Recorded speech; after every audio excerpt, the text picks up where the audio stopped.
In this chapter, we will discuss what developmentally appropriate practices means and the teacher's role in making sure children learn in developmentally appropriate classrooms. The National Association of Young Children, or NACY, published a position statement on developmentally appropriate practices in the mid-'80s.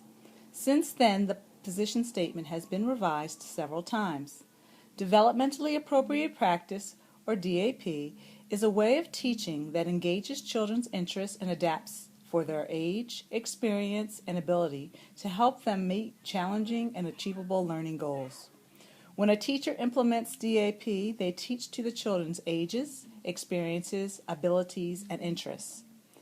The concept of developmentally appropriate focuses on age-related and individual human variation, materials used, learning experiences, expectations for children. To be intentional about teaching, a teacher must engage in reflective and purposeful planning. This reflective planning involves being able to explain why they do what they do to others. Intentional teaching focuses on having a purpose for your actions, making your decisions for a reason, and making plans but remain flexible to teachable moments. One of the first steps of being an intentional teacher is being able to make developmentally appropriate decisions. This includes making informed decisions where you are able to do three things. Consider what is known about development and learning of children within a given age range. Consider what is known about each child as an individual. Consider what is known about the social and cultural context in which children live. Figure 3.1 will provide you a model of child development which you can use to help make informed decisions.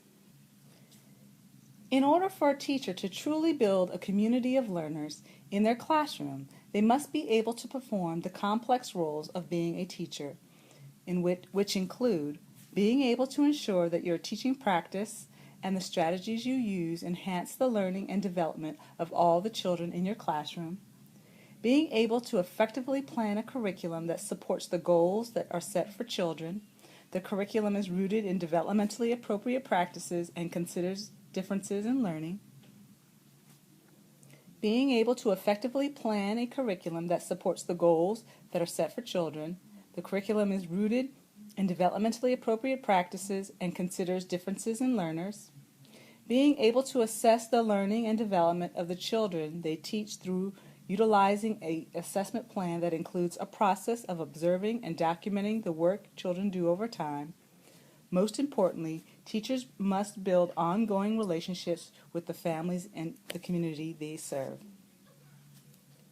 The research on developmentally appropriate practice includes information on the effects of positive teacher-child interactions. Within these interactions resides the effects of teaching practices on student learning. It has been determined that both teacher-directed and teacher-initiated experiences promote learning. In addition, active learning, problem-solving, and positive social relationships have been researched as well. The research on early childhood education is the basis for DAP. Reread the sections in the text of these two types of experiences. Think of two examples of each. Be prepared to share in class.